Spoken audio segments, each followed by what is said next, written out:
आज जेपीसी की मीटिंग है जो वक्फ बोर्ड को लेकर बनाई गई थी, जो बिल को लेकर, क्या कुछ आप लोग अपनी तरफ से बात रखेंगे? जगदम्बिका पाल का बयान है कि इसमें सभी पक्षों को शामिल किया गया है और सभी की बातें सुनी जाएंगी। देखिए, संविधान की धारा 26 है जो धार्मिक स्वतंत्रता की आजादी देता है, और ये बाबा साहब डॉक्टर भीमराव अंबेडकर जी का संविधान है जो भारत में लागू होता है।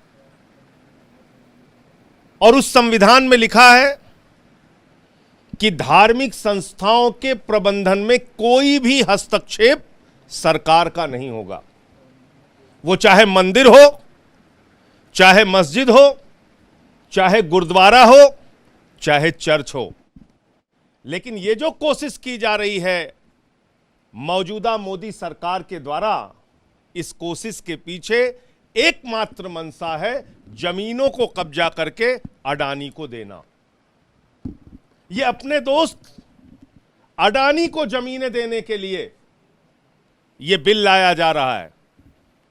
इस बिल के पीछे मकसद है एकमात्र, अपने दोस्तों को पूरे देश में जमीनें वक्फ बोर्ड की कब्जा करो और दो।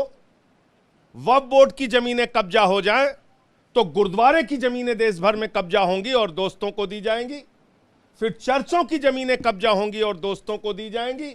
फिर मंदिरों की जमीनें कब्जा होंगी और दोस्तों को दी जाएंगी। और यह बात मैं पूरे प्रमाण के साथ कह रहा हूं। रेल की जमीन अपने दोस्तों को दी, सेल की जमीन अपने दोस्तों को दी, भारतीय सेना की 13,000 एकड़ जमीन अयोध्या में अपने दोस्त अडानी को दी।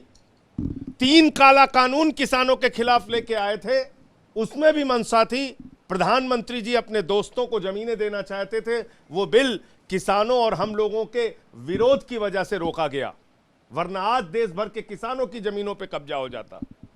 दलितों की जमीनें कब्जा करके दोस्तों को देना है, आदिवासियों की जमीनें कब्जा करके दोस्तों को देना है। तो यह बिल गैर संवैधानिक है, संविधान की धारा 26 के विरुद्ध है, और कोई भी बिल संविधान के विरुद्ध नहीं आ सकता। विरोध करेंगे आप इसका? वहाँ पे निश्चित रूप से विरोध करेंगे। अच्छा, एक विषय सर और आया निश्चित रूप से विरोध करेंगे। तू कौन मैं खामखा?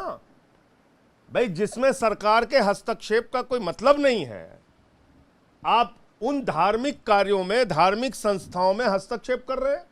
कल को आप मंदिरों की जमीनें कब्जा करेंगे, गुरुद्वारों की जमीनें आप कब्जा करेंगे, चर्चों की जमीनें कब्जा करेंगे। तो जो भारत के संविधान की धारा 26 कहती है, जिसमें धार्मिक संस्थाओं के प्रबंधन की स्वतंत्रता है, धार्मिक अपने सभी कार्यों को अपने धर्म के मुताबिक संपादित करने की स्वतंत्रता है, उसका क्या होगा? उस संविधान के अधिकार का क्या होगा? आप भारत के संविधान में दिए गए अधिकार को छीनना चाहते हैं, इसलिए इसका विरोध करेंगे हम लोग। एक दूसरा मुद्दा, आतिशी जो आपकी मंत्री है, उन्होंने इंफॉर्मेशन पब्लिसिटी डिपार्टमेंट के सेक्रेटरी और डायरेक्टर को शो कॉज नोटिस इशू किया कि 15 अगस्त को जो विज्ञापन छपा उसमें सीएम की फोटो नहीं थी। आज की तारीख में दिल्ली के मुख्यमंत्री कौन हैं? श्री अरविंद केजरीवाल जी। मुख्यमंत्री जी की फोटो क्यों नहीं है? यह प्रश्न पूछना क्या कोई गुनाह है, कोई गलती है क्या? तो ठीक किया आतिशी जी ने। सर, एक आपका भी मामला है, वो हाईकोर्ट से उस पे सरेंडर करने से स्टे दिया है और आज मामले की सुनवाई। डॉक्टर्स वाला जो मामला चल रहा है, आज डॉक्टर्स फिर आंखें लगाकर बैठे हैं कि सुप्रीम कोर्ट से कुछ और बड़ी राहत उन्हें दी जाए। देखिए, देश भर में डॉक्टरों की सुरक्षा के लिए एक मजबूत कानून बनना चाहिए। नंबर 1, कोलकाता की घटना सीबीआई के पास है। वो घटना देश को शर्मसार करने वाली घटना है। उस घटना को फास्ट ट्रैक कोर्ट में चलाकर और सीबीआई जल्द ही सारे सबूत फास्ट ट्रैक कोर्ट के सामने रखे, और जो इसके मुख्य आरोपी हैं